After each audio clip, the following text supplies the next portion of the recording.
Jangan sampai zat hijau daun atau klorofil daun itu terganggu oleh serangan hama, terganggu oleh serangan penyakit.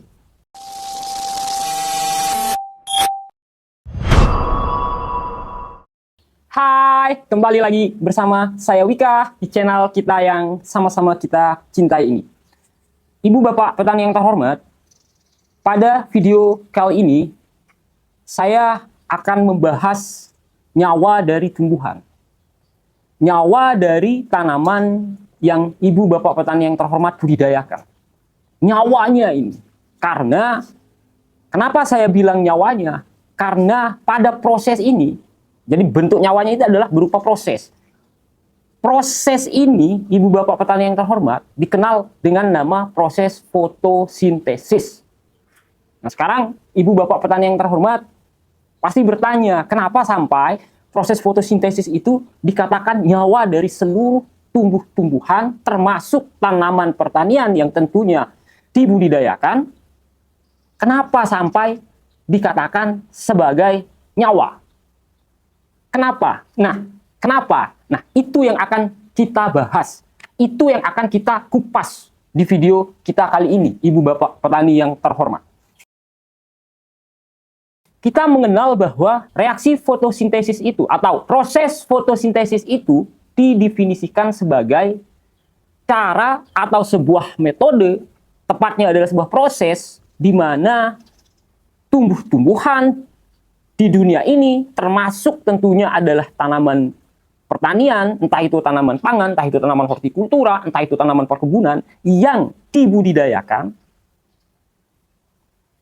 pasti melakukan proses fotosintesis, di mana proses fotosintesis ini adalah proses pembuatan makanan yang tentunya akan dipergunakan sebagai energi.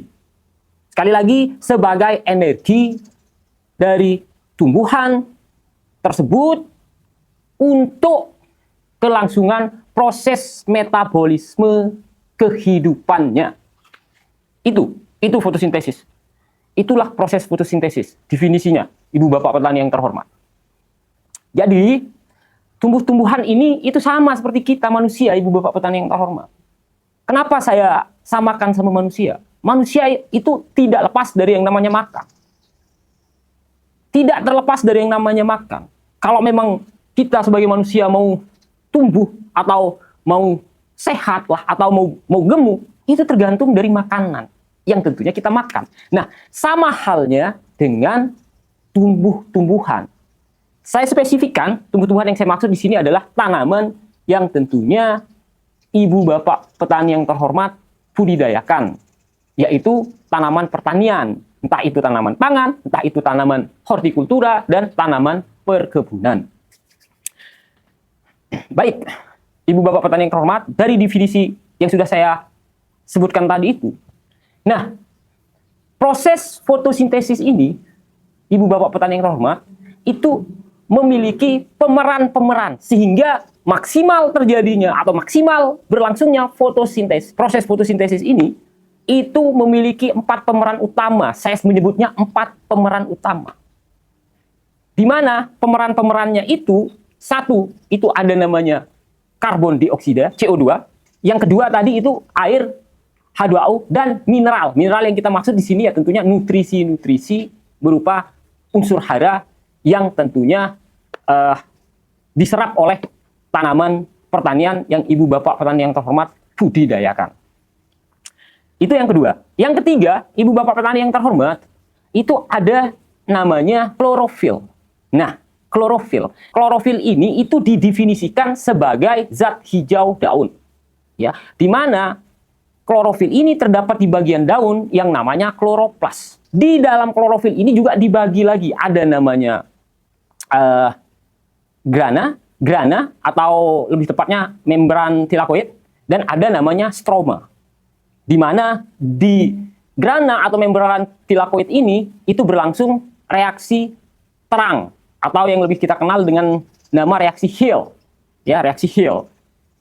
Nah, sementara di stroma tadi, bagian klorofil tadi, di stromanya itu terjadi yang namanya reaksi Calvin atau reaksi gelap. Jadi di stroma atau di membran tilakoid tadi, di stroma, lebih tepatnya di membran tilakoid, itu terjadi reaksi terang atau reaksi Hill, sedangkan di stroma, ya, di stroma itu terjadi reaksi gelap atau biasa disebut reaksi Calvin. Nah, itu yang ketiga. Nah, sementara yang keempat ini, Ibu Bapak petani yang terhormat, tentunya adalah sinar matahari. Sinar matahari. Jadi, ada 4 pemeran utama di dalam proses reaksi fotosintesis ini. Yang pertama tadi, saya ulangi, yang pertama tadi itu sudah saya menyebutnya adalah CO2, karbon dioksida. Yang kedua H2O, air dan tentunya mineral atau nutrisi-nutrisi atau unsur hara yang diserap oleh tanaman. Yang ketiga itu adalah klorofil dan yang keempat itu adalah sinar matahari. Sekarang kenapa penting proses fotosintesis ini pada tumbuhan yang hubungannya dengan tanaman Ibu Bapak petani yang terhormat budidayakan tentunya. Pentingnya di sini Ibu Bapak petani yang terhormat. Vital, bukan hanya penting ya, tapi vital saya menyebutnya. Karena ini nyawa. Jangan sampai fotosintesis itu terganggu. Jangan sesekali proses fotosintesis ini terganggu. Karena akan berimplikasi ke tanaman yang tentunya dibudidayakan. Akan berimplikasi nyata. Implikasinya apa saja? Yang pertama, Ibu Bapak petani yang terhormat, implikasinya ketika proses fotosintesis di tanaman yang dibudidayakan itu tidak berlangsung maksimal, ya, atau berlangsungnya tidak optimal lah. Intinya adalah tidak maksimal berlangsung di sini. Ya tentunya tanaman dari Ibu Bapak petani yang terhormat itu akan rentan terkena penyakit. Kenapa? Karena memang reaksi fotosintesis ini akan saya jelaskan setelah ini sebenarnya, akan saya jelaskan hasil dari reaksi fotosintesis ini. Akan saya jelaskan sebenarnya. Rentan, karena memang energinya nggak ada. Makanannya kurang. Makanan yang dihasilkan oleh tumbuhan itu kurang. Sangat-sangat kurang. Nah, itu makanya pentingnya maksimalnya proses fotosintesis ini harus terjadi. Harus terjadi secara maksimal. Baik, saya lanjutkan. Nah, sekarang saya langsung saja ke hasil reaksi ya. Kita menyebutnya hasil reaksi dari fotosintesis ini. Nah, kalau saya jelaskan kedua reaksi tadi, yaitu reaksi terang dan reaksi gelap atau reaksi Hill dan reaksi Calvin tadi, Ibu Bapak petani yang terhormat pasti akan bingung gitu. Kalau memang Ibu Bapak petani yang terhormat mau belajar tentang itu, nggak henti-hentinya saya bilang sama Ibu Bapak petani yang terhormat. Di tempat tinggalnya Ibu Bapak petani yang terhormat, itu sudah ada ahlinya. Nama ahlinya adalah petugas pengendali organisme pengganggu tumbuhan. Atau disingkat POPT. Cari mereka. Cari mereka Ibu Bapak petani yang terhormat. Karena mereka lah yang ahli. Memang di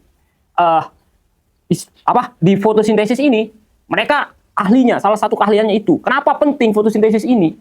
Karena sudah saya bilang tadi, ini berhubungan erat dengan ketahanan dari tanaman yang dibudidayakan tentunya, ya, berhubungan erat dengan ketahanannya terhadap serangan penyakit. Serangan penyakit. Penyakit ya tentunya disebabkan oleh 3 itu. Ada jamur, ada bakteri, dan ada virus. Nah, itu tahan. Makanya harus benar-benar maksimal terjadinya proses fotosintesis ini sehingga makanan yang dihasilkan oleh proses fotosintesis ini itu benar-benar berkualitas untuk tanaman itu sendiri. Baik, sekarang langsung saja saya ke hasil dari reaksi secara umum, dari reaksi proses fotosintesis ini. Nah, CO2 itu tadi ya bereaksi dengan air tentunya H2O. Nah, air karbon dioksida itu didapat dari mana? Ya didapat dari udara bebas. Masuknya itu melalui mulut daun. Mulut daun itu namanya stomata, Ibu Bapak petani yang terhormat. Stomata itu masuk melalui sana. Sementara air dan mineral itu diangkut oleh jaringan silam dari akar. Jadi diserap oleh akar, air, ya kalau istilahnya kita itu transpirasi ya. Karena tumbuh-tumbuhan melakukan yang namanya transpirasi. Nah, air itu diserap oleh akar, diangkut menggunakan jaringan silam air dan nutrisi itu diserap oleh akar dan diangkut ke daun melalui jaringan silam namanya. Karena dari bawah ke atas. Kalau dari atas ke bawah itu namanya jaringan phloem. Dua-duanya itu adalah jaringan pengangkut. Dan itu ada di seluruh tumbuhan yang ada di dunia ini. Termasuk tentunya adalah tanaman pertanian yang ibu bapak petani yang terhormat budidayakan. Nah, itu. Jadi CO2 itu masuknya melalui stomata daun. Tentunya asalnya dari udara bebas. Sementara air dan mineral tadi itu diserap oleh akar dan diangkut ke daun melalui jaringan silam. Nah, hasilnya dari reaksi itu ada namanya karbohidrat, ya, karbohidrat dan oksigen. Karbohidrat itu dipergunakan oleh tanaman sebagai energi. Energi yang kita maksud di sini tentunya adalah energi untuk melakukan semua proses metabolisme di dalam kehidupannya. Dan O2 ya tentunya dipergunakan untuk bernafas. Untuk bernafas dari tumbuhan itu, ibu bapak petani yang terhormat. Itu. Nah, hasil dari proses fotosintesis itu yakni berupa karbohidrat dan oksigen tadi. Nah, khusus untuk karbohidrat ini dirombak lagi sehingga terdapat dua bentuk. Ada yang namanya gula, sama ada yang namanya pati. Nah, karbohidrat ini ada yang namanya gula. Nah, gula ini itu dirombak lagi. Ada yang bentuknya dirombak lagi. Ada yang menjadi glukosa, ada yang menjadi sukrosa, dan ada yang menjadi fruktosa. Jadi dirombak lagi gula ini, dirombak lagi. Nah, gula yang kita maksud karena hasil perombakan karbohidrat tadi itu hasilnya gula dan hasilnya pati. Nah, gula yang kita maksud ini ketika setelah dipergunakan sebagai energi untuk melangsungkan proses metabolisme tentunya dalam kehidupannya tumbuhan pertanian yang tentunya ibu bapak petani yang terhormat budidayakan. Ketika gula itu ada sisanya, ada sisa, nah itu yang disimpan ke buah. Jadi gula itu disimpan ke buah. Nah, karena gula ini disimpan ke buah, karena ini reaksi fotosintesisnya berlangsung secara maksimal. Nutrisinya tercukupi semua, airnya tercukupi semua, karbon dioksidanya tercukupi semua. Nah, gula ini ketika dia disimpan, sisa dari gula tadi setelah dipergunakan sebagai energi, ketika dia disimpan ke buah tadi, sisa-sisanya itu, nah di buah itu mengalami yang namanya proses perombakan lagi. Ada yang jadi glukosa, ada yang jadi sukrosa, ada yang jadi fruktosa. Nah, ini yang menentukan manis tawarnya suatu buah. Nah, ini yang menyebabkan karena glukosa itu dirombak. Karena gula itu dirombak. Yang paling manis itu adalah gula dalam bentuk fruktosa. Tolong dikoreksi kalau saya salah ya. Dari tiga yang saya sebutkan tadi, glukosa, sukrosa, dan fruktosa. Yang paling manis itu adalah fruktosa. Di bawahnya fruktosa itu ada namanya sukrosa. Di bawahnya sukrosa itu tentunya adalah glukosa. Nah, itu yang menyebabkan buah itu manis. Itu yang menyebabkan ibu bapak petani yang terhormat. Itu yang menyebabkan. Tentunya ketika gulanya hanya dirombak sebatas glukosa, ya tidak akan terlalu manis. Tetapi ketika gula itu dirombak menjadi sukrosa, pasti akan manis. Dan juga ketika gula itu dirombak sampai menjadi fruktosa, tentunya rasa dari buah itu pasti akan manis. Nah, sekarang kalau sisa dari pati, pasti ibu bapak petani yang terhormat bertanya. Nah, sama gula dan pati tadi itu, ketika dia bersisa, kalau gula disimpan ke buah, nah kalau pati ini itu disimpan ke umbi, namanya ibu bapak petani yang terhormat. Iya, disimpan ke umbi. Karena memang ada tanaman tumbuh-tumbuhan yang tidak berbuah. Dia berumbi dia. Ya, kita sebut saja.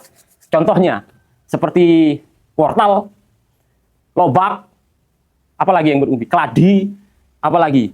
Singkong, ubi jalar, kentang, garut, dan lain sebagainya. Itu contoh-contoh yang berumbi. Nah, pati itu disimpan ke umbi. Sama dengan gula tadi. Nah, ketika patinya itu, ya, ini antara gula sama pati itu sama-sama gula, tapi bedanya kalau gula itu mentahnya bisa langsung manis. Kalau ibaratnya begini loh, gula sama pati itu ibu bapak petani yang terhormat, saya ilustrasikan gula ini adalah buah nangka. Buah nangka itu kalau sudah matang kan langsung kita makan. Nah, tetapi pati ini itu supaya dia awet, nangka tadi itu yang sudah matang tadi itu, dia diolah dulu jadi keripik nangka sehingga awet. Nah, itulah pati. Nah, pati ya begitu dia. Sama-sama sebenarnya bahannya tapi cuman beda bentuk. Nah, saya kembali lagi. Pati itu juga sama seperti gula tadi. Ada tingkatan-tingkatan manis, manis, agak manis, manis, sangat manis. Ada tingkatan-tingkatan juga seperti itu. Nah, sehingga ketika ada sisa dari pati itu akan disimpan ke umbi yang saya bilang tadi. Namanya sudah saya sebutkan tadi. Disimpan ke umbi. Nah, ketika banyak disimpan ke umbi dan ada tingkatan-tingkatan rasa juga di situ, itu yang menyebabkan umbi singkong, umbi jalar, umbi wortel, umbi kentang, dan lain sebagainya, itu rasanya manis juga. Itu. Makanya umbi yang saya sebutkan tadi, rasanya manis, ya gara-gara pati itu. Dan itu semua adalah hasil dari proses fotosintesis, Ibu Bapak petani yang terhormat. Penting kan? Fotosintesis? Penting. Penting. Sangat penting. Makanya setuju kan kalau saya bilang bahwa proses fotosintesis ini adalah nyawa dari tumbuh-tumbuhan yang ada di dunia ini. Termasuk tentunya adalah tanaman pertanian yang Ibu Bapak petani yang terhormat budidayakan. Kesimpulannya begini, Ibu Bapak petani yang terhormat. Tadi sudah saya jelaskan panjang lebar tentang proses reaksi fotosintesis ini. Sudah saya jelaskan panjang lebar. Nah, oleh karena itu tugas kita sekarang, atau tugas Ibu Bapak petani yang terhormat, jangan sampai zat hijau daun atau klorofil daun itu terganggu. Terganggu oleh serangan hama, terganggu oleh serangan penyakit. Ini Ibu Bapak petani yang terhormat. Makanya tidak henti-hentinya saya selalu bilang cari POPT, cari petugas pengendali organisme pengganggu tumbuhan Ibu Bapak petani yang terhormat. Karena reaksi proses fotosintesis ini itu adalah nyawa. Nyawa saya bilang. Nyawa untuk berhasil tidaknya proses budidaya tanaman pertanian yang tentunya Ibu Bapak petani yang terhormat lakukan. Ini nyawanya Ibu Bapak petani yang terhormat. Jarang Ibu Bapak petani yang terhormat diingatkan tentang reaksi fotosintesis ini. Jarang. Itu kesimpulannya Ibu Bapak petani yang terhormat. Itu kesimpulannya. Jadi jaga klorofil itu. Jaga klorofil itu. Jaga zat hijau daun itu. Atau jaga daun-daun tanaman Ibu Bapak petani yang terhormat. Kalau itu sudah terjadi, sinar matahari juga mendukung. Semua komponen-komponen abiotik juga mendukung. Nutrisinya tercukupi, airnya tercukupi, semuanya. Saya jamin. Saya menjamin itu bahwa hasil panen yang akan Ibu Bapak petani yang terhormat dapatkan pasti akan maksimal. Pasti akan maksimal. Dan tentunya kalau sudah maksimal, kalau harga bagus, Ibu Bapak petani yang terhormat pasti akan banyak cuan. Itu saja yang bisa saya sampaikan di video kita kali ini. Semoga bermanfaat dan tentunya bisa mengedukasi untuk Ibu Bapak petani yang terhormat. Saya Wika undur diri.